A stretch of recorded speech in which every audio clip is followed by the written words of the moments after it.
Quiet, numbskulls, I'm broadcasting. Hello, you're listening to the podcast, So There I Was. This is episode number 129. I'm going back to get my name tag. They took his name tag. That's rude, man. Yeah. This is the third episode with Bart, and he's telling the story of when he deployed again, and which kind of, there was a conundrum there. He was shot down, prisoner of war, in a country that now he's going back to fight in, and the precedence was set back in World War II. I mean, nobody really knew. It was kind of uncharted territory, right? So the story was, I'm going back to get my name tag. There you go. And he talks about, in this one, I think we talk about the deployment all the way from Japan eastbound, 3/4 of the way around the world, because, just going across the Indian Ocean is too close. See, we've had a couple of those guys from 231 that have been on and said, oh, no, 542. It was 542 that did that, right? Well, no, with 231 also, because Bart was one of the vicious lieutenants. Oh, that's right. In the vicious pack of vicious lieutenants. Yeah. Yeah. And Sir Don't Eat the shiny Donuts. And curly. Oh, my gosh. Right? What a great group that was. Epic. Yeah, he talks about that. Tells all about the welcoming committee. He found himself on the ground in Iraq, and he didn't have a passport or a party invitation. Nothing. Ugh. Probably. The way he tells it, though, oh, my gosh. It's great. Great storyteller. I know. My palms were sweating. Of course, you and I got a brief from him not too long after they got back. And what a difference all the years make, because now I'm looking at it from a whole different angle, and he tells it so well. He really does. Brand new captain at the time, retired Major General, United States Marine Corps. I hope you were sitting at attention the entire time he was with us, Fake. I was still locked up. I had cramps in my calves by the time it was over. So we need to thank our Patreon supporters. So there was US/Patreon. Thank you to all of you who go over there and send money to us every month to help keep these wonderful stories coming to you. I am going to put up Bart's Patreon Extra this week. So those of you that give us money, we're going to say thank you with a little bit of an extra story with Bart. And I also need to mention that this week's sponsor is none other than FTIratings.com. They've been a sponsor with us for a while. If you find yourself getting ready to transition from the military to the airline career, or if you need a type rating, those are the ones to go talk to, because, you don't want to fly in an Apache or a Baron or, no. Go get in a nice, comfortable indoor air-conditioned simulator. So when you're sweating, that's the way you want to do it right there. Holy cow. Exactly. Hey, let's get out of the way and listen to Bart, shall we? Let's do it. All right. Don't sit on that ejection seat handle. Just like Bart, you may need it. This is a true story about crossing the pond at night in the world's smallest cockpit on the tanker through the weather. Oh, and to the tanker crew who did that, thanks a lot. We really appreciated that. I'm just kidding. No, I'm not.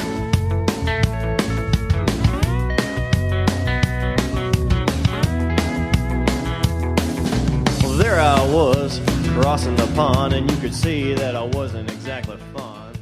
Welcome back, everybody. 3 weeks in a row with Bart, and we are thrilled that you're still here with us. In spite of our internet difficulties, we're going to make this thing happen. I think we got it fixed.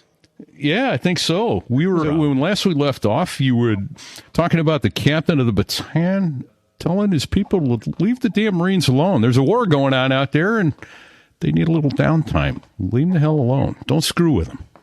Yeah. So, because usually, being a Marine on a boat can be a good thing or a bad thing. More often than not, it's a bad thing.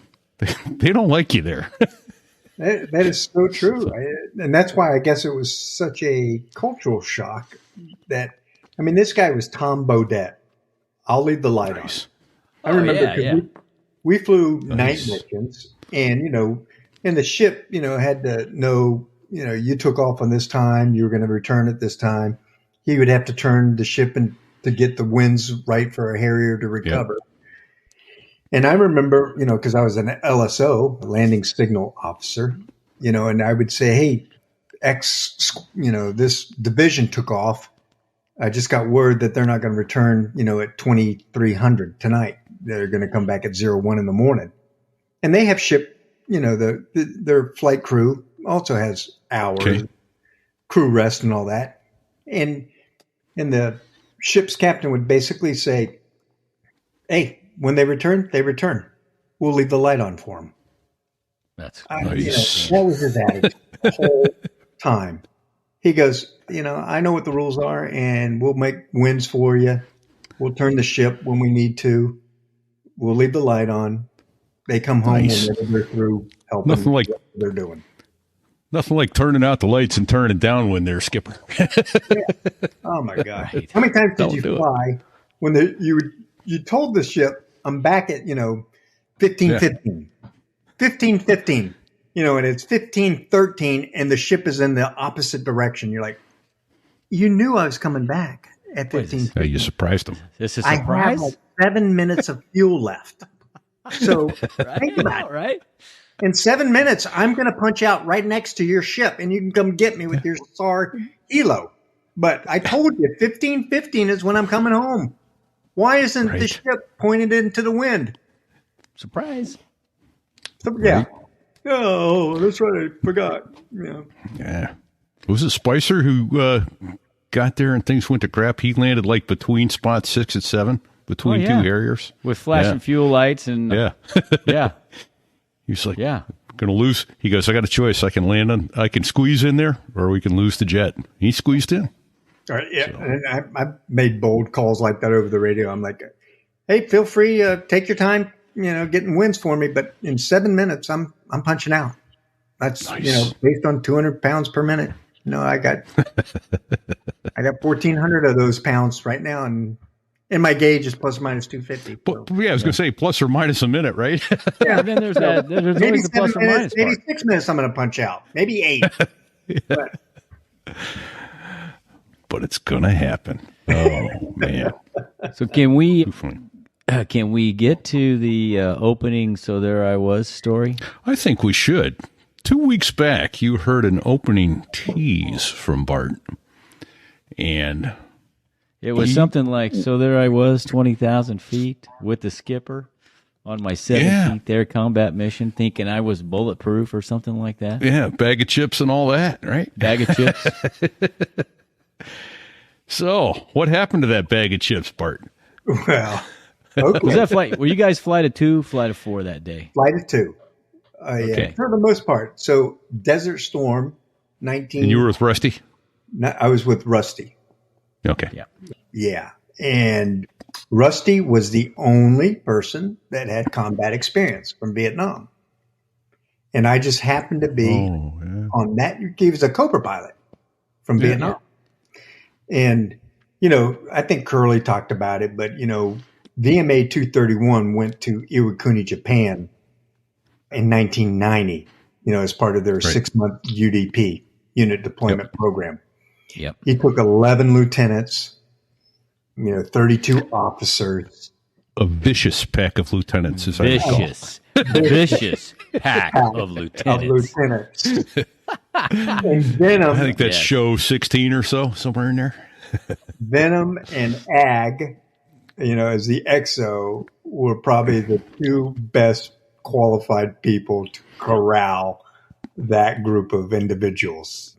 This is 1990, right? This is all pre-tailhook. This is all pre-internet, pre-cell phones. This is everybody's full of piss and vinegar. And it was a wild, wild west, Bart. It was a wild west. Yes. I mean, I'm embarrassed. We didn't even know it. I'm embarrassed to say that, we are professionals at all times, but we just didn't know better. We just thought this is what you're what you did. This is what you do. This is what aviation is all about. It's fly hard, be hard, be safe, be professional. But boy, there was just, 2 ends of that spectrum. And Venom and Ag did a great job of, pulling it all together. They knew when to give us leash. They knew when to stomp on our neck. I mean, just testimony is out of 32 officers, 13 of them went on to be colonels or above. That's pretty huge. No No, that's shit. huge. Wow. 13. I did not know that. That's really unprecedented statistics if you think It about it. really is, because most people don't even stay until 20, right? No, But they went right? to be colonels. I was the one that went on to be a major general, and trust me, Venom had his boot in my ass more times than I can count. Ag, right? but he knew when to put the boot there, and he knew when, hey, he's just blowing off steam, but I got to rein him in.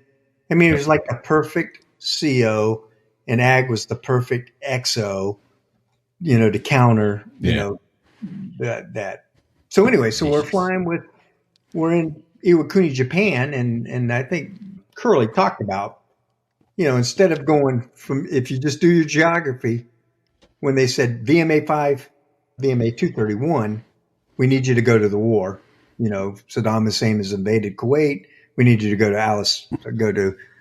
the soccer stadium there in Saudi Arabia. Well, the shortest distance is to fly west. Yeah. Right. But you couldn't because, we didn't have overflight rights over China, Russia, Pakistan, Yeah. and all those places. And the whole world was going east anyway, right? Yeah. All so the Air Force. we flew 3/4 of the way around the world, to get there. The short way, of course. The Yeah. short way, stringing airplanes out left and right, That's a great story all by itself. It is just, You get airplanes all over the globe. yeah. And trail maintenance, just figuring it out as you go. But Yes. anyway, we end up at the soccer stadium at Al Assad Soccer Stadium there with 542 and a boat deck, 331, 2 OVT, 2 squadrons, on it. 311 was out there too, weren't they? Yeah, 311, and just and it was literally a single runway, that the prince wanted because he didn't want to, Yeah. he wanted to fly into a soccer stadium, so we used it. Yeah. We threw matting down, and boy, and the Harriers, we reveled in that kind of it's like, yes, we are austere, we're living in tents. We don't need no thinking Marriott. Yeah. It was like Bogue Field on steroids over there. Exactly. Yeah. Oakville Right. Without all the trees. Yeah, without the trees, without the pine trees. Yeah. And so Venom on this, January 17th, we got the word. The skipper called an all officers meeting, and he goes, during the daytime, and he goes, tonight, gentlemen, all hell's going to break loose. It is time. We have given the ultimatum. The 24 hours or 48 hours is up. He's not responding. And so you're going to see Tomahawk missiles and, everything tonight, late tonight. And the next morning, we have a combat schedule ready to go. And we're in day one. Shit just got real. Yeah, exactly.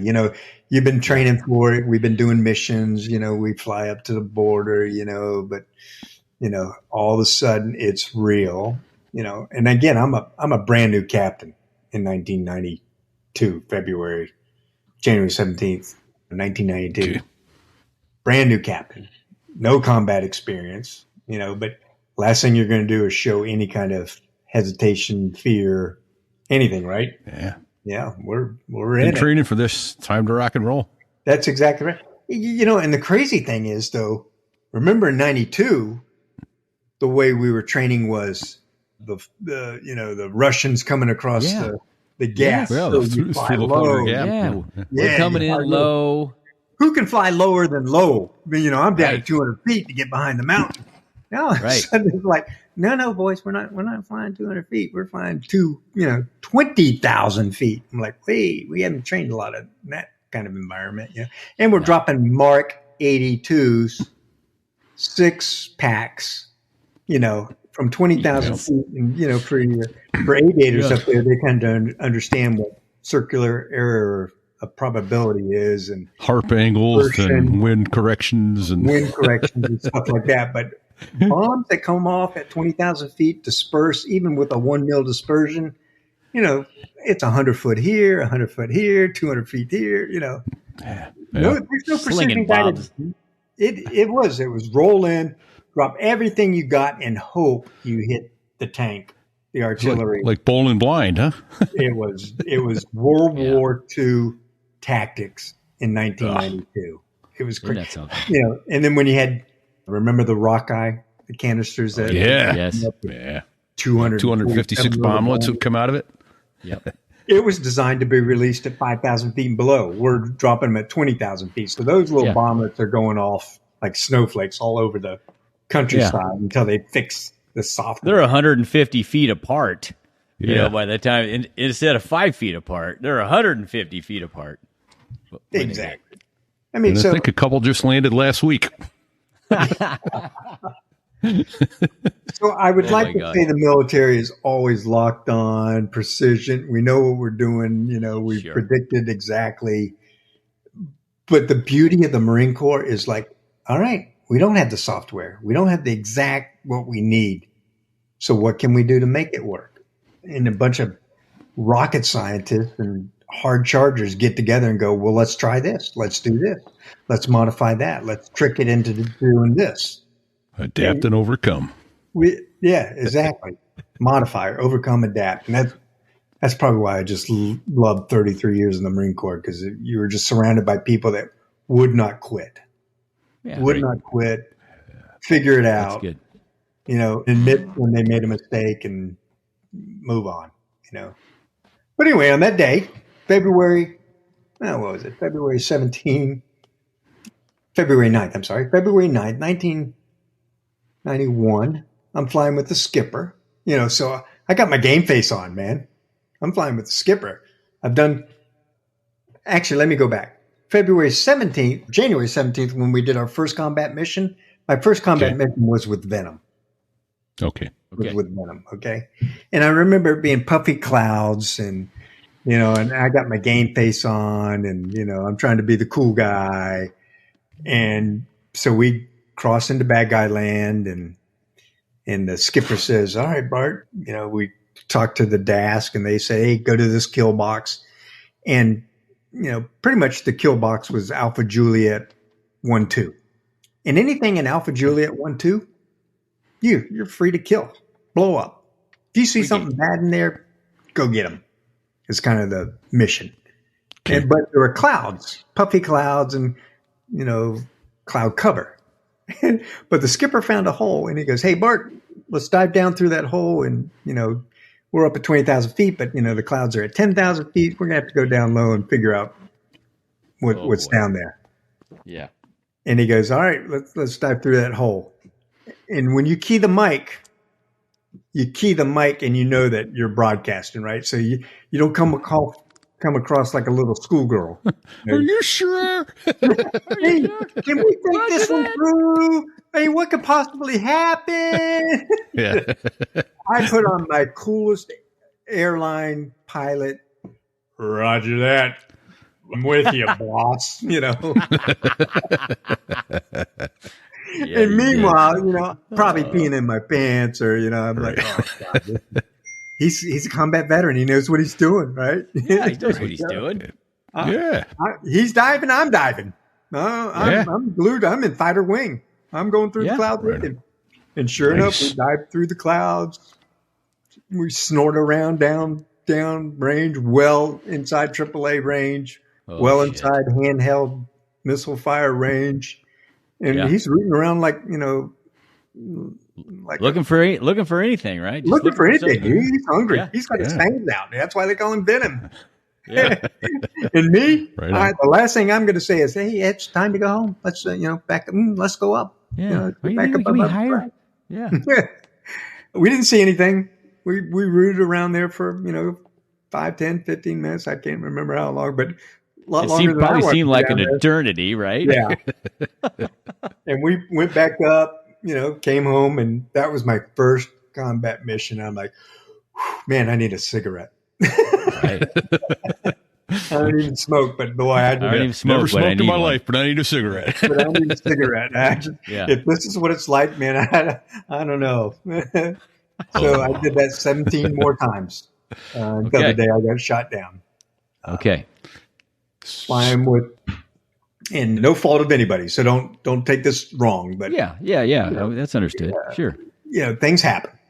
Flying on the 17th combat mission on February 9th, 1991, two-plane with the Group CO of MAG 13, Colonel Biote. And, standard mission, go to this kill box, meet an F-18, who is we used to do hunter-shooter tactics. He was an F-18 Okay. two-shooter, F-18D. So those guys would go ahead of you, go to the kill box that you were assigned. Guy in the back seat would use his binos, and go, oh, yeah, there's some artillery down there. And I think that's what the target was. He says, hey, I found some artillery in your kill box. And then he would come fly back, pick you up at, the rendezvous point. And then he would shoot Willie Pete, which is, the white phosphorus, Yep. To mark the target. from way up high. And then he'd say, from the Willie Pete, north 100 meters, and what we're looking at, remember, we're day attack Harriers. Yep. Visual, eyeballs, World War II, carrying Mark 82s. I mean, can we be any more dinosaurs? Well, the Hornet's backseater had binoculars, man, so he was high tech. So. He was high tech. But he would say, from the Willie Pete, and you would see a little tiny dot, from Right. A little bit 1,000 feet. white. Yep. Yeah, and you're like, and if I just bomb 100 meters, that's basically just north of the smoke, I'll kill, the artillery that I'm asked to kill. And you would see it, as you dived in from 20, you pickle, pause, pull, you're probably pickling around 14, 12,000 feet. You bottom out around 10, 9, 8, and you pull back up. But you had to get below 10,000 feet. But you didn't see that target until you were down around 10,000 feet, which is 2 miles.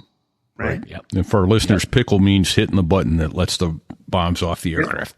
Pickle. Yep. Pickle button. Hit the button. Pause because you want the bombs to come off. Pull, a 5G pull. Pickle, pause, pull. That's what we used to say. Yep. So anyway, Colonel Biote is in the F-18, so there's 3 of us up there. Willie Pete is on the mark. Colonel Biote flies in. I'm -2, flying with first time with the colonel. And, I'm like, hey, you're cleared in, 6 clear.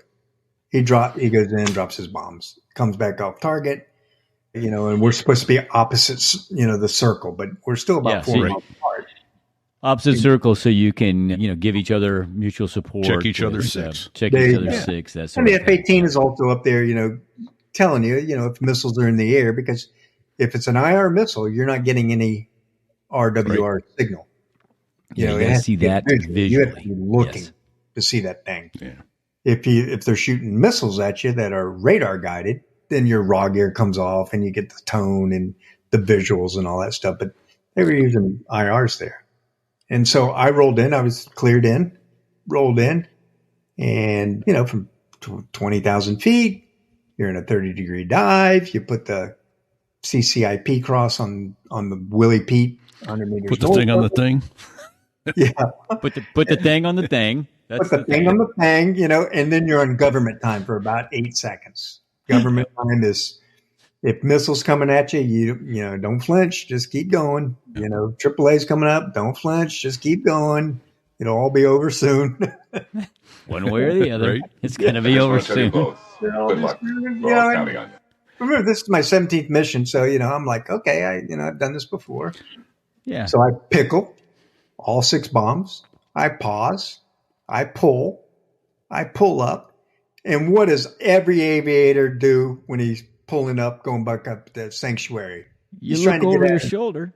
There you go. He's looking. You look Gotta over watch your your bombs, It's all man. about me. It's like, did I hit the target or not? You look 'cause over I your got shoulder to watch your bombs hit the target. Everybody That's does, it. right? So Look at I'm that like, ship blowing I up. roll over. I'm not. I want to know, did I hit the target or not, so I can Right. go back to my squadron mates and go, shut that bad boy. Yeah. Own So it. you zigged. You're looking for your bombs and you zigged. Yeah. So I zigged, and not the F-18 guy, which has 2 people in it, Colonel Biote. 3 eyes are all looking, right? We're all looking at the target area, right? We're not looking at each other. We're looking down. No need to look at Bart. Yeah, no need to look at Bart. Who cares about Bart? He's just a knucklehead captain. So I'm pulling off, climbing back up, down, thinking, everything's, but I don't see my bombs explode yet because it takes a long time from 10,000 feet. 20, 30 seconds. Takes a minute. So I remember as soon as I leveled my wings, it was like a car wreck. I heard something slammed into the left side of my airplane. Oh, shit. And as soon as it did, the airplane, I'm climbing back up at a 45-degree climb, trying to get up to altitude. I'm probably at 10, 12,000 feet. And, a Harrier, the hottest part of the airplane is right underneath the wing. It's not an F-18 where the hot nozzles are way back in the tail. 15, 20 feet behind you. Yeah. Yeah. And it's not like you have 2 engines. You got one. Yeah. So that surface-to-air missile, handheld IR, which is infrared guided, went to the hottest part. I did not put out flares because prior to this, we were told don't highlight yourself coming down the chute, because they'll see you, then they'll shoot at you. We had limited number of IRs. We changed that tactic afterwards. So again, I listened to my WTIs. I did what I was told. No preemptive IRs. Post target, you were supposed to put them off, but just think about the math and the physics. That guy who shot me down saw me coming down the chute in order for the missile to hit me where it did, basically at the bottom of the chute. So it wasn't, because Colonel Biote went first, he's kind of aware, hey, there's another airplane probably going to come down. He's looking around. He shoots it at me. So even if I put him post IR, it wouldn't have mattered. So anyway, when that thing hit me, that left wing goes away, or a good portion of it.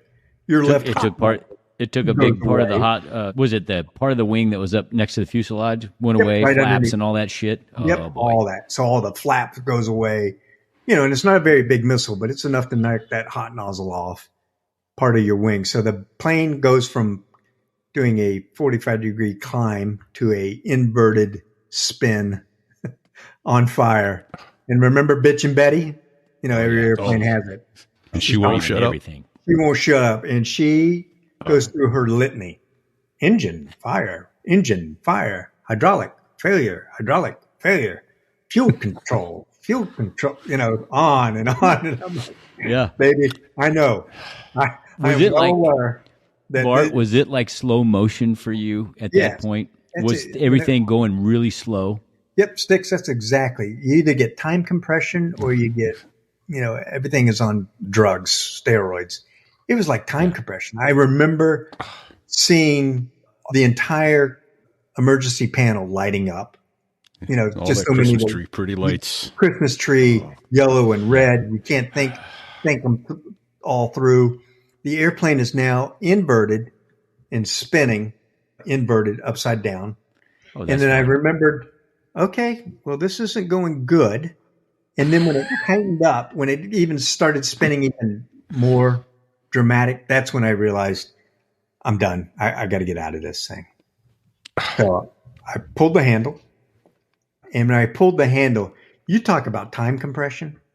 I pulled the handle and I consciously had this thought. It didn't work. You gotta be shitting me. This thing didn't work. I pulled the handle. How come I'm not ejecting? Yes. And I remember seeing a bright orange light down by my legs. And I remember, now I'm inverted.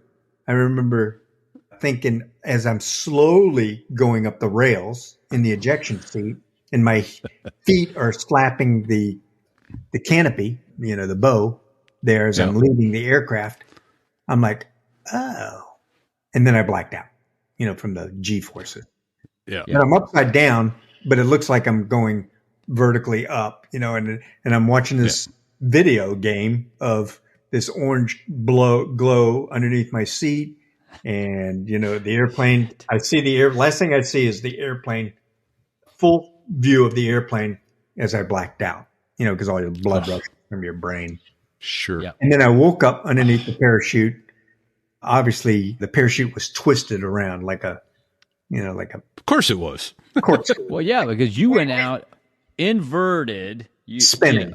spinning. Yeah, with a huge amount of torque on your seat in your Yeah, airplane. and in the seat, I love whoever the engineers are. They designed the seat to automatically go, for the oxygen to stay on, for the seat to separate automatically. Yeah. All that stuff is automatic. So even if you're passed out, you're still alive. It's And I taken care remember of. waking up and my neck was, bent over because the parachute had twisted so much that I had to grab the risers and stretch them apart and, and kind of unspin myself. And then the crazy thing is I'm in the air, probably 10, 11, 12,000 feet, looking down Okay. at, and I had just bombed these people. So they're not happy. They're happy to see you. Yeah. Oh, yeah. And it was, instead of Bitch and Betty yelling at me, it is deathly quiet. Oh, yeah. No air, no jet noise, no radio noise, no crackling, no nothing. It was like, holy, I'm like, am I alive? Am I dead? Am I in heaven? Am I in hell? Where am I? I'm drifting. And I looked up, and then God bless the Marine Corps. Baby, I rock. I am like, now I'm back to, what are my procedures? Inflate, release, option, Coke fittings. I'm not even thinking. This is just my body is like, hey, this is what I've been trained to do. Train like you fight like you train. Thinking about what the Iraqis are going to do for me. I just know that I'm in a parachute and this is what I'm supposed to do right now. Yeah. And so I do all those procedures. And then I get my radio out, my piece of crap radio they issued us. Yeah. I put the earphones Bible radio. up, I got about, they say 1,000 feet per minute. So I got about 9 minutes of airtime. Did you lose your helmet in the Nope. ejection? Helmet stayed on. Okay. But I had burns on my arms. Later on, I noticed that my feet were bruised, from slapping. You got burns on your arm from the det cord going off. From the det cord. The canopy. Yep. Okay. Shattering the canopy and all that stuff. And obviously just, it felt like somebody threw you out of a car at 60 miles an hour. Yeah. Well, ejection is a physiological event. It's rough. It's a double E ticket ride at Disney World. That's for sure. Yeah. Not something you want to do more than once. Not even something you want to do once, I think. Yeah. Then you have back for the rest of your life. And right. So you got about 9 minutes. You got about 9-10 minutes of time. Yeah. Now. Yeah. And so I put the radio, the receiver. Whose phone is going off? Whose phone is Bart's? Is that yours, Bart? Bart, we're hearing a ding. Somebody's dinging you. Somebody's dinging me. Whoever's dinging me, stop it. It may, it's not me because I will get the notification. So yeah, it's not me. It's either no saw me. You can't prove a thing. Or Bart. If you got pictures, you can prove it. But I'm denying everything. Under accusations. Sorry. You're still getting pinged. I don't know what's going on. Maybe it's coming through your computer. So you got 9-10 minutes of time to peace and quiet. Peace and quiet, and you're Reflection. you're over the area that you just bombed. And Colonel Biote and the F-18. So I'm expecting them to, and I'm looking down there, and where's the welcoming committee? Well, it is flat brown sand, and they issued us 2 tan flight suits back then. And now they're everywhere. But most of us, we had green, and I had already used my 2. They stink. They were all sweaty. So you were wearing a nice dark green one. I'm wearing the dark green one underneath my orange and white parachute. Yeah, that's perfect. Yeah, that's perfect. No, it's just timing is beautiful. Those Iraqi soldiers needed help locating you. Yeah, so as I'm drifting down, I'm trying to talk on the radio. I remember, Lusty 5-1, Lusty 5-1. I am alive and well. I have just been shot down, trying to get anybody to answer me on the radio. F-18 guys didn't, hear me. Colonel Biote didn't hear me. The radio never transmitted or whatever, for whatever reason. And the ELT in your seat, the emergency locator transmitter, that automatically goes off. Oh, yeah. Did not work. So. Of course not. Oh, great. Yeah. So my wife, again, I'm married. We've been married for 4 years, but had no children. The word she gets in Cherry Point that night was, it's just like in the movies. You're in your office. Somebody knocks on your door, the chaplain and the colonel, and he knocks on the door and he goes, Mrs. Sanborn. And she goes, why are you here? And she kind of knew. Your husband went on a mission in Iraq, and we currently don't know his whereabouts. We don't know whether he's alive or dead because they didn't have visuals, they didn't have any radio contact, anything. That's kind of the word she got. So there was 6 sets of eyeballs, and nobody saw your chute. Nobody. Well, that was the only thing they reported is we saw a orange and white parachute because when I landed, as soon as I landed, I'm thinking, hey, nobody's talking to me. Good Marine. You don't quit, you don't give up. So I laid out my orange and white parachute, and I said, I'd gone to forward air control. I've been a forward air controller, 1st Battalion, 8th Marines back in 1990, I think it was. So anyway, I'm fully qualified FAC, forward air controller. So I understand, how you control airplanes. So I'm thinking, lay out my orange and white parachute. I got an F-18 up there. They'll call in reinforcements. Hey, do you see my orange? Here's my game plan. You see my orange and white parachute? Yeah, that's me. You are free to bomb anything within 500 yards, north, south, east, and west to keep them away from me. Yeah. I'm a no Danger drop. close. I'm a no drop. I'm a no drop drone, but other than that, start bombing. Hey, fellow aviators. Today, we're diving into something you aspiring airline pilots and those needing an ATP, ATP-CTP, or type rating will definitely want to hear. Flight Training International, or FTIratings.com, since 1993, FTI has been setting the standard for top-tier pilot training. Exactly, Sticks. But FTI isn't your typical flight school. It's a veteran-founded institution that's all about providing high-quality, cost-effective training across a wide range of airliners. Whether you're training on Airbus or Boeing simulators, they've got it covered. These simulators are as real as it gets. They mimic the exact conditions you'll face out there in the real world. And these simulators are no joke. Full motion, FAA certified, and the same ones the major airlines use worldwide. So every training session isn't just practice, it's the real deal. Plus, their instructors have been in your shoes. For those transitioning from military jets to commercial airliners, they make that process smooth. That's right. The instructors at FTI are top-notch. We're talking about seasoned professional pilots with military backgrounds and years of experience flying commercial airliners all over the world.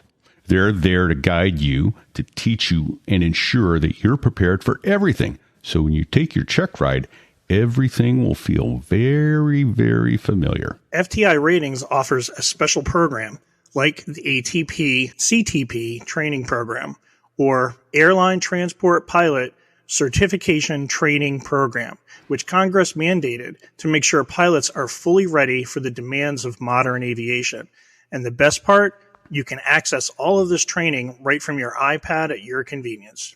And because we love giving our listeners a deal, we've got one just for you. Mentioned, so there I was when signing up for your first course at FTI and get a sweet $100 off. Whether you're an experienced pilot looking to get a type rating or a military aviator transitioning to commercial, FTI is your launch pad. So what are you waiting for? Head over to FTIratings.com. That's FTIratings.com. Join the ranks of the impressive alumni, which include pilots from the Air Force, the Navy, even the FAA. If they trust FTI, you can too. Absolutely. And don't forget, you can use your veterans benefits to cover the cost of FTI. So get ready and prepare for takeoff. Visit FTIratings.com and get started today. Your future as a top-tier airline pilot starts at Flight Training International. That's FTIratings.com. Don't just fly. Soar with FTI. And sure enough, I'm on the ground for less than 5 to 10 minutes, and I start to see about a dozen of them come through undulating terrain, walking Vehicles. my way. And I'm on the radio still like, hey, this is Lusty 5-1. I got a dozen Iraqis coming in my direction. north of my position. If you see my orange and white parachute, you are free to drop, clear to drop, clear to drop. I just wanted somebody to acknowledge that I'm alive, and come give me some help. Yeah. Unfortunately, it didn't happen, and they literally walked up to me and, they're knuckleheads. I mean, remember, we had been bombing them and they had no recovery. I mean, they couldn't. And there you were without a passport. I got no passport. I got no, I wasn't invited to their party. Right. And I remember that, they're looking at my, my pistol's packed away, but the radio they thought was probably a bomb or something like that. And they spoke broken English. They would say like, you drop that, hands up, drop that, and they got rifles. I got a 9mm, I think it is, with 14 rounds. I'm outgunned. I'm out of ideas, and they captured me. But I got captured by the raggiest riffraff. Some were wearing sateen, some were wearing camouflage, some had blue jeans on. Oh my god! And I remember as they made me take off, anything of, all my gear, flight gear and all that stuff, as they were escorting me to their underground bunker, one of the knuckleheads had an accidental discharge, Oh shit. Yeah. And it, it scared me because Keystone Cops. Yeah. Landed real, near me, and kicked up the sand. I'm thinking, oh my gosh, they're going to kill me, and and I didn't think, too much more about it at that one. But just as we got into the bunker, and we walked for about a mile, before they took me to this underground bunker, they had a second accidental discharge. Oh my gosh. Oh, dear God. And now going back and looking at it, so now Mistakes were made. To be truthful to your audience, I'm thinking, oh my God, I'm going to be shot and killed. These guys, and they don't even mean to. and They're not even trying. Whoever was in charge of the Iraqis grabbed this kid and was like shaking him and yelling in Arabic, like, he's probably saying, "You knucklehead, keep your finger off the trigger, you dumb little shit." Yeah, and so all of a sudden they're taking their magazines out of their rifle, and I'm thinking, oh my gosh, the Keystone Cops have captured me, and I'm, this is my fate in life. To be captured by these guys. Oh, man. So they took me to the underground bunker. The guy that interviewed me or talked to me, offered me water, and that's nice. Yeah, it was nice. But then all of a sudden, this guy comes down, an Iraqi soldier comes into the bunker, and he speaks broken English, and he goes, "I shoot you down. I get two of you now." And so he walks up to me and he takes my name tag. So that was going to be one of my questions. Did you meet the guy that got you? And so you did. Well, according to him, he said, "I shoot you down. I get two of you now." And I had, whether he did or not. And then because of that, I told you earlier, I went to Iraq back in 2003. And somebody asked me one time, "Hey, you're going back to Iraq where you were captured in a POW. What are you doing?" And I go, "I'm going back to get my name tag." Show title. That's a show title right there. Yeah, I'm going back to get my name tag. That dude took my name tag. I had never met him. I met him one time, but he took my name tag, and I'm like, "Hey, that's stealing. We don't do that." So, right? That's great. That is fucking great. And then they bundled me up, put me in a pickup truck, and drove me, through the desert. They waited till nightfall, and I was blindfolded in the middle of a Toyota, some kind of, small truck, a driver, me in the middle, and an A driver, on the side. And, and I remember that as they were driving me through the desert, to higher headquarters, I'm sure, to show off that they just captured a pilot, they would pull over on the side of the road and I would hear jets fly over. And I'm blindfolded. Yeah. and you're thinking, oh, shit, I'm going to get bombed by my own guys. That's exactly, Sticks, that's exactly what I was thinking. I'm thinking, fuck, here, okay. I've survived being 17 combat missions. I've been shot down. They didn't shoot me in a parachute. two knuckleheads had these accidental discharge, so far survived, for the first 12 hours on the ground. Now I'm going to get shot by my own guys because they're just going to see a hot spot pulled over on the side of the road and go, hey, I was assigned to kill anything in the kill box. So I'm thinking of Maverick missiles going to go up my tailpipe any minute. Well, so it'll be over and quick, hopefully. They literally thought they would pull over and they'd turn the car off and they'd be really quiet. Did you tell them that didn't work? No, I was just like, oh God. Be very, very quiet. I'm hunting rabbits. I can't make this stuff up. I'm being captured by the Keystone Cops. Oh, man. And trust me, after 30 years, it's easier to laugh now because then I'm sure I was a lot. Yeah, I'm guessing you weren't laughing that night. No, I wasn't laughing. I was just like, Lord, how am I going to survive this? But anyway, they took me to an underground bunker. It wasn't pleasant. I mean, think about it. 17 days they had been bombed by allies relentlessly. Most of them had beards, not fed well. They just wanted to, you saw what happened as soon as we invaded. They gave up quickly. Yeah. But at this point, I bet they were using deodorant, though.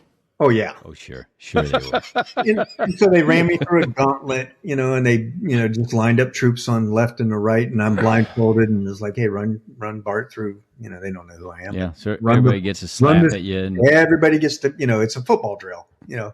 Kick, and I can hear him, broken English, Bush, beat him. We got him, and you just, SEER school teaches you, just roll your shoulders up, tuck your head in, survive. You're going to take a hit. 3 different times. I remember you came and gave us a brief at 223 in the ready room. And at one point you had your eardrums broken. Yeah, that was during an interrogation. That's fun, right? Yeah, that's, but again, it's SEER school. Everybody's been to SEER school, most pilots have, right? Survival, escape, resistance, and evasion.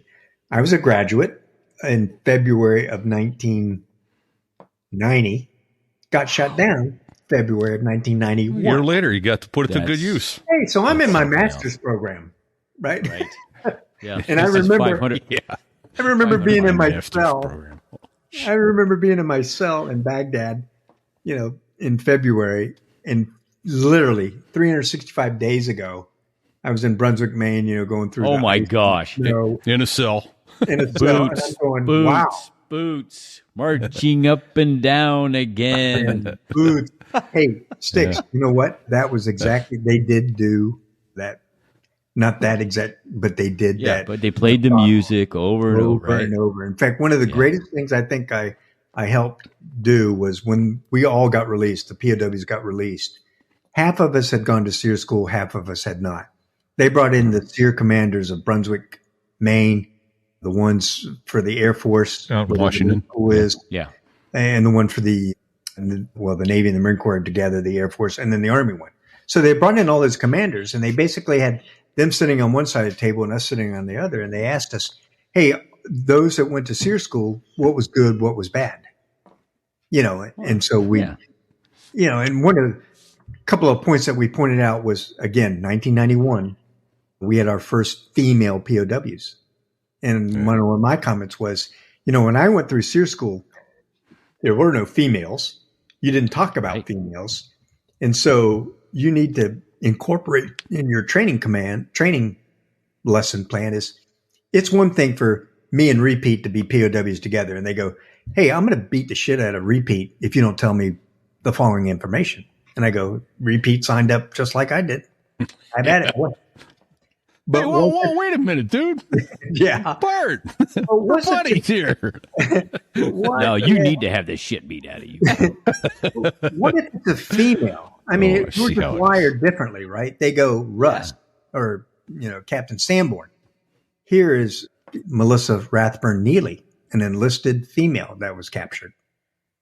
We're going to gang rape her right in front of you we're not going to stop until you tell us what we want to know. Yeah, that's a whole different dynamic. Yeah, it should be probably the same answer as, hey, you signed up for this too. But still, you just need to talk about it. And, It's just not. No, I'm sorry. It's not the same answer. That's the problem. Yeah. That's hardwired into our DNA. that's what I thought too, but I just wanted to acknowledge that they needed to do it.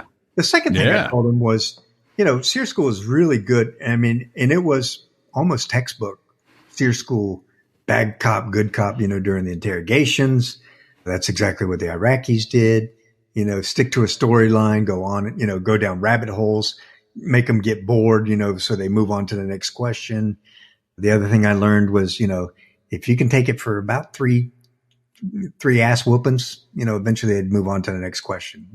They'd ask a question, you'd say, make up some crazy story or just say you don't know anything about it. They'd ask a second time, they'd whoop your ass. They ask a third time, they'd whoop your ass. Eventually they'd go, maybe he really doesn't know anything, and they move on, but you had to learn that. And the third thing I told him was psychological.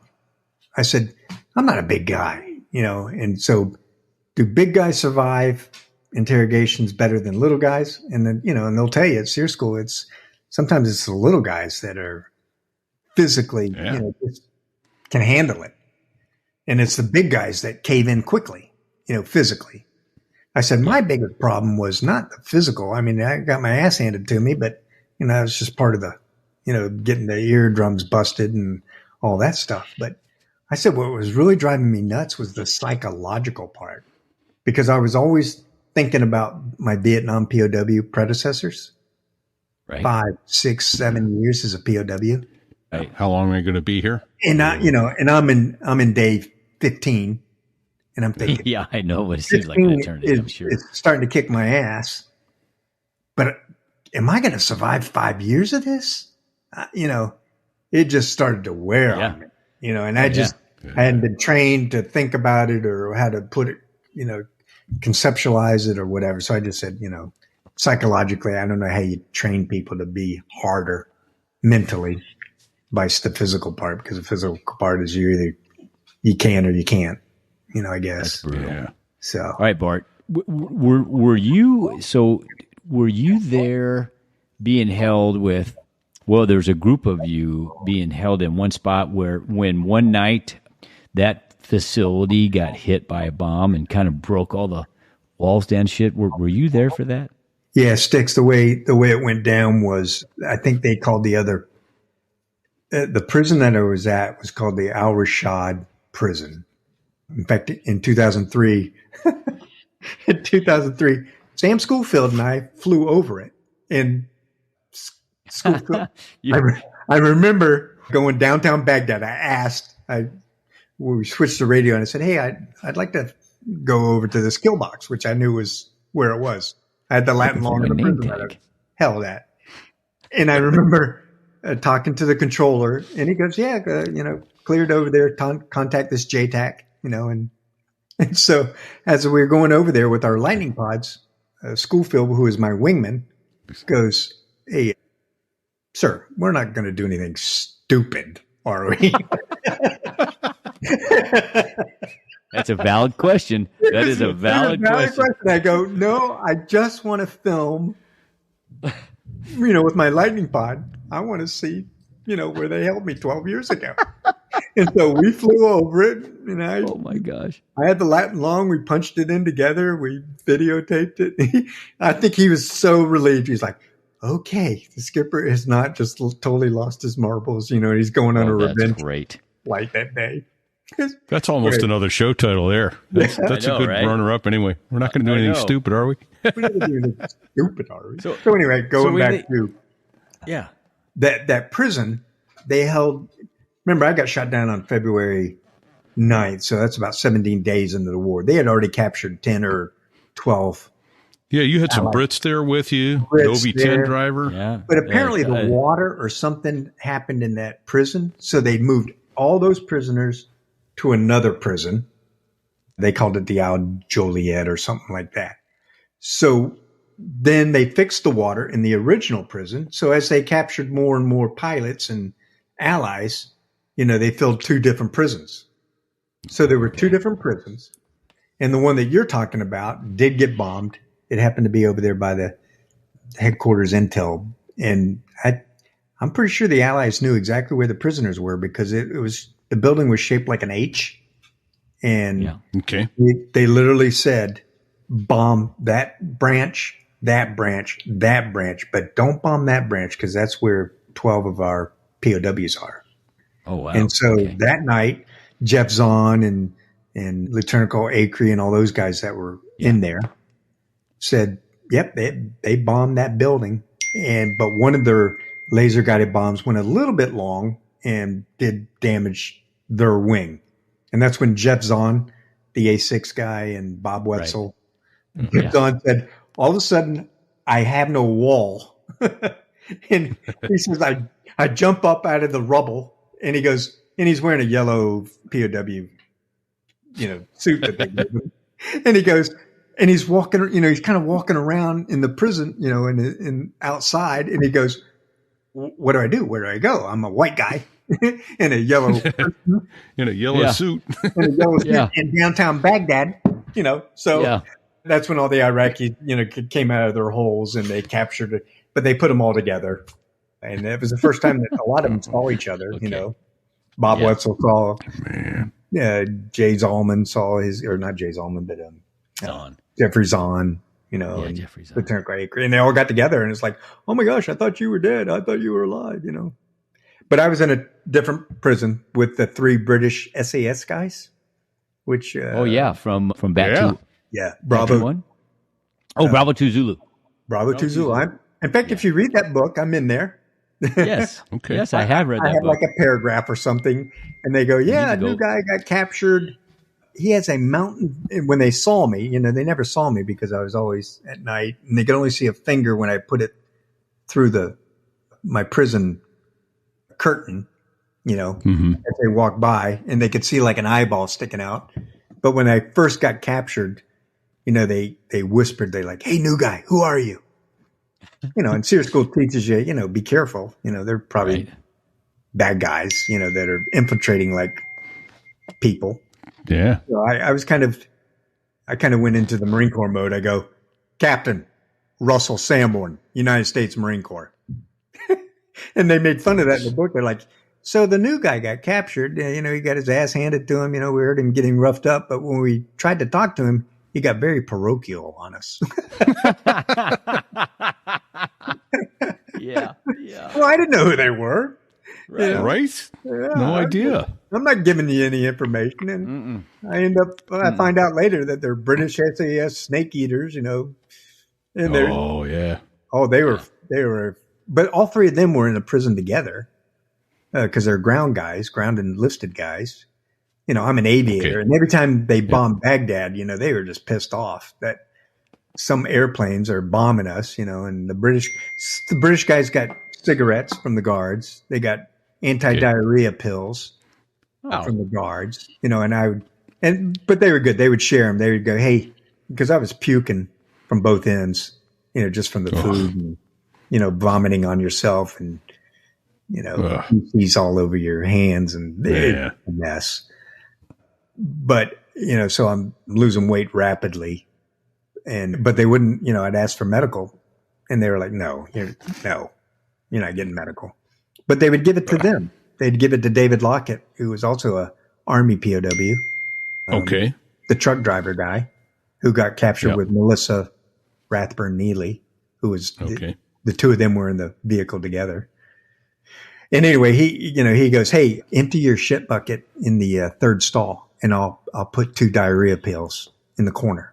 And sure enough, so he would empty his bucket. He'd hide them there. I'd go in there and get those 2 anti-diarrhea pills for it. So cool. A quick how story. How much weight did you lose? So I'm not a very big guy. I was 17 pounds in 30 days. Oh, that's you good. Just it out left and right. Although, what's his name? Greg, who's the other Harrier pilot that got shot down? Well, there was several. The POW. Oh, POW. Oh, I'm drawing a blank. He was the 311 guy, wasn't he? 311 guy, yeah. I can't think of his name. He's a good. Yeah. But anyway, when I saw him, he lost like 20 pounds, and he goes, "Yeah, that was the diet I ever been on. You know, I knew it was 20 pounds. Holy shit. Well, I seem to recall at some point they knew you were a POW instead of, we don't know what happened to them, but I don't remember how or when we found that out. Do you have any recollection? I know you weren't there watching the news on CNN like Fig and I were, but right. Do you remember the story of how and when they found out, when did your bride find out you were alive and a POW? Yeah. So anybody that was on TV, obviously, that's confirmation. So the way the Red Cross works is they either have to interview you, right? Come in and physically do that. Or if they see you on TV, then you're listed as a POW. I was listed as duty station whereabouts unknown for 14 days. And at the end of 14 days, you go to MIA status automatically, unless the Red Cross has your social security number, name, and can verify that you are a POW. So I was never listed as a POW. My wife, the day I was released, they released us in two different groups. One group they released and they bussed from Baghdad to Jordan. I think there were 10 of them. And the next day they flew out the other 10 of us. They would bust us to the Baghdad International Airport and they were going to fly us out on a Red Cross airplane to Al Riyadh or Riyadh, Saudi Arabia. Saudi. Okay. Yeah, Saudi. And so I was on that second group. And what they told my wife was just prior to both of us being released is we have a list of POWs, those that were on the news, verified. But remember, there are 52 Allied pilots that were missing, killed. Yeah. Right, 52. They knew that they were going to release 20. So my wife basically said, 52 are missing, dead, POWs, whatever. We can't tell you by name. And there are 20 that are alive. So, you get a 20 out of 52 chance that he's going to be one of those 20. But since they never saw me, so Tony Nearad, goes back to Tony Nearad, is assigned as VMA 231 to be my shadow. You know what a shadow is? Okay. So Venom says, Ripper, the POWs are going to be released tomorrow. Here's your mission. Well, you got two missions. One, inventory all of Bart's stuff. Categorize it. Okay. He has 5 underwear. He has 4 postcards. He has $32, all that stuff, and ship it back to his wife. And oh, by the way, if you find anything incriminating, don't send any sex toys back to her. Yeah. If he's got a girlfriend, bury the pictures, bury the letters. It's perfect. This is what Venom Berryman, said. Michael Berryman. That was who the. Thank you. Yeah. Thanks, Sticks. Thanks, Sticks. Thank you. So anyway, that was Ripper's job, was to inventory all my stuff. And one thing he did confess to me when he saw me come off the Red Cross airplane, he goes, Bart, I had to inventory all your stuff. And hey, man, I recorded everything. You had 27 cents and, you had these stamps and blah, blah, blah. He goes, but I didn't think you were going to be alive. So, your Garth Brooks tape that you really like? Well, I kept that. I kept that in your 27 cents. So everything else went back to Linda, my wife, except my Garth Brooks tape, which he kept. Anyway, nice. So he's at the bottom. You got friends in low places, Bart. Yep. So Tony Nearad is told by the skipper, Venom, go to Riyadh. 10 POWs are going to come off that airplane. I have no idea if Bart is one of them. Bart's body may be one of them. Bart may be coming down in a wheelchair, or Bart may skip down the stairs. We have no information other than your job is to be at the bottom of the stairs to meet, your buddy. And so sure enough, Colin Powell's there, the ambassador to Saudi Arabia is at the bottom of the step. You got to go through all that protocol crap, and welcome back, prisoner. Hey, welcome. Hey, sir, we're so glad to see you. And then I see Tony at the very end of the line, and we're like two little schoolgirls. Like, Tony, what are you doing here? He goes, Bart, you're here with both your legs. Yeah. Both of them. Yeah, because he didn't know. Holy shit. So we get on the bus, and they take us to the USNS Mercy hospital ship, where I got to get medical treatment for my busted eardrums and loose teeth and, vomiting and puking and stuff like that. But Tony's job is to be my beck and call bitch. Nice. Yes. So I'm like, Tony, I really would like some ice cream. Can you go get me some ice cream from the chow hall? I bet he did. I bet he wasn't even bitching about it. Yeah, I mean, not caramel, chocolate sauce, Tony. Go back. Yeah. Yeah. And he was happy to do it, man. The one thing I wanted more than anything was, and this is a weird thing, but for 26 days, not brushing your teeth, they said, what else can we do for you, Captain? And I go, I want that dental hygienist that has that toothbrush thing with the fluoride that scrubs your teeth. I want that. Put me in a chair and clean my teeth because I feel like I have wool on them right now. Oh, that's yeah. Yeah. That's great. Man. Oh, shit. All good. They fixed me up. Holy cow. They sent me, to Bethesda, more medical treatment and psychological treatment. Hey, are you okay mentally? Yeah. Well, you weren't okay going into the thing, so I mean, how do you come out? We're hairy guys. We're used to adversity. Right. Exactly. One of the really cool things they did do though was, so we're on the USNS Mercy hospital ship, 20 of us, Okay. and then they flew us to Bethesda. So if you were Navy or Marine Corps, they flew you to Bethesda. If you were in the Army, they flew you to Walter Reed. If you're in the Air Force, wherever their hospital is. So they separated us, to give us 5 more days of medical evaluation, psychological evaluation. So the 5 Navy Marine Corps guys are at Bethesda. And they brought in a Vietnam POW, to talk to us. Oh, wow. Yeah, I thought that was really cool. And so basically he comes in and he was a POW. He was the very first A4 POW. So he'd been there, 7 years as a POW? Oh, yeah. That's brutal. Yeah, it's brutal. Got shot down in the Gulf of Tonkin. And anyway, he comes in there and he goes, and we kicked out the psychiatrist. We kicked out all the medical people. So it was just the 5 of us plus him. And and nobody wanted to talk. First of all, we're a bunch of guys that, don't want to whine and, be babies and, it was hard, blah, blah, blah. And then finally he asked this question. He asked a simple question. He goes, you guys don't want to talk to me, do you? And so Larry Slade, one of the Navy guys, said, sir, let's be completely honest with you. And he went around the room and he goes, Guy Hunter, 45 days, POW. Myself, 35 days. Russ Sanborn, 29 days. Major Joe Small, 17 days. And he goes, and you, sir, 7.5 years. Do you think we're going to tell you about our whiny little experience and complain? Oh. He goes, we're not worthy to be in the same room with you right now. And this guy was the greatest guy in the world. He goes, you know what? Let me put it in perspective. He goes, what you did and what I did was exactly the same or very similar. I did it 1 day, 2 days, 3 days, and it ended up being 7 years.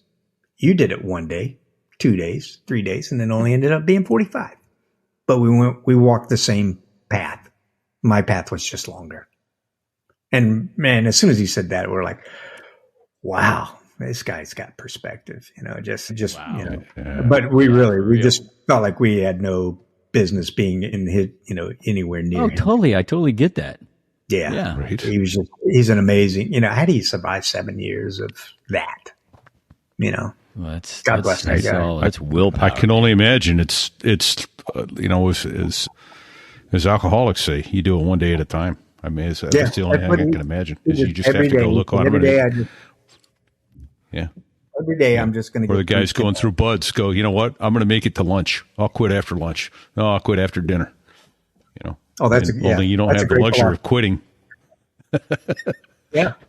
When you're a POW, you don't have that luxury of quitting. So, oh man, God bless you. And it's cool. You always, when at the end, you knew that on Saturday, training's over. The flag's going to be raised. I'm going to go home. Yeah. And then that goes back to when I told the steer school commanders, I go, it's real now. It's I'm in the graduate program, and I don't know when the flag's ever going to go up. I don't know if it's going to be 26 days or it's going to be 26 months. You just got to help us get through the psychological part of day in, day out. Learn as we go. Are they really going to shoot me? Are they really going to, cut off my fingers like they threatened? Tell us what we want to know. We'll cut off your finger. And every time you don't tell us the right answer, we'll cut off another finger. And I'm like, when steer school, you knew they weren't going to do that. Yeah. Here, you're like, all right, what do you? They might do it here. They might do it here. I don't know what. I didn't read their playbook. Right. Oh, man. Well, thanks for sharing. Well, thanks for sharing all your stories, man. Indeed. We are humbled and honored. And I'll tell you what, so we've got a lot more to cover. So I hope you will come back with us soon, because there's all these other questions I want to ask about, just if nothing else. Like I asked you in the pre-show, what was it like looking in the mirror and seeing 2 stars on your shoulder? Right? Going, wait, what? Right? Yeah. What were they thinking? Did you ever look at yourself and go, how did this happen? Yeah, that's exactly what I thought. Like, come on, people. I know, right? I know you got a board that said, best and brightest or whatever, most qualified. I'm like, really? Wow, that barrel must be really empty. There you go. All right. Meant to be, but for now, we got to land this airplane and say thank you for your service. God bless you. You're our first POW, and we're grateful for that. We know that's a ribbon you didn't intend to or ever want to earn. No. Or medal, I should say, not a ribbon, a medal. And all of those who have suffered the same fate, you've walked the same path, and that is not a path anyone should ever have to walk. It's not good. So thank you for your service to this country. Thank you for signing that check. That blank check that you were Linda Wright. And thank you to your bride, Linda, and all the military brides and husbands out there who are keeping the home front fires burning so that the people out on the front lines can do what they do to make this country as free as it is. We're grateful every day for that service. Eternally. And, a couple other quick thank yous. We got to say thank you to Dave Hamilton over at Backbeat Media, backbeatmedia.com. online for our advertising, and thanks to Badass, BDS Aviation Photography.com. Thank you to Badass. Sticks for thank you, Sticks, for being in the background and doing all the producer stuff you've been doing. You're awesome. That is awesome stuff. Yes, sir. Fig, if you want to get some cool merch, a coffee mug, a beach towel, getting out of bikini season in the Northern Hemisphere. Those of you down in Australia, get yourself a So There I Was bikini. So there I was. So there I was.us/merch. That's where you go. Absolutely. And a nice little QR code on the front of that bikini so someone can come up and point their camera at it. Is that what that's for? All this That's time? what it's for.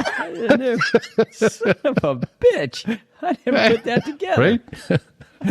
Right? Oh, it was man. Like a bullseye or something. It's a QR code, man. So, anyway. Holy cow. What other stuff have we got? So there was .us/rate. Give us a rating. Give us a 5-star rating. Count them 5. Not 4, not 3. If you got to give a 3-star rating or a 2-star rating, go over to Basket Weaving Is Us or something like that. Give them the 2-star. Give us the 5. If you can't give us 5, tell us what it takes to get to 5, because we're trainable.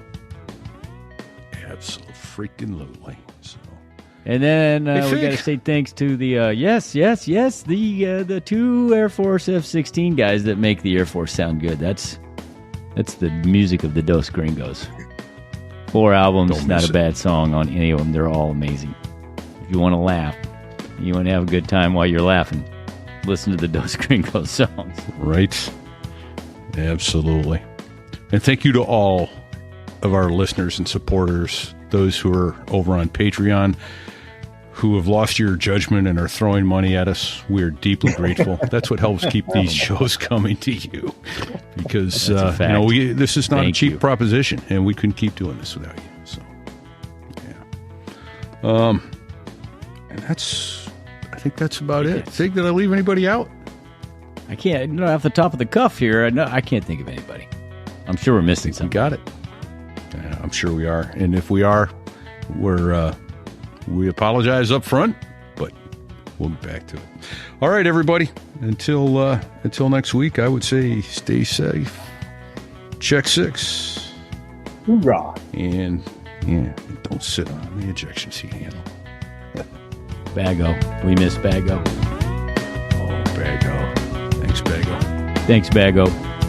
We missed you tonight, There brother. I was, crossing the pond, and you could see that I wasn't exactly fond of all the shit I was wearing on that day.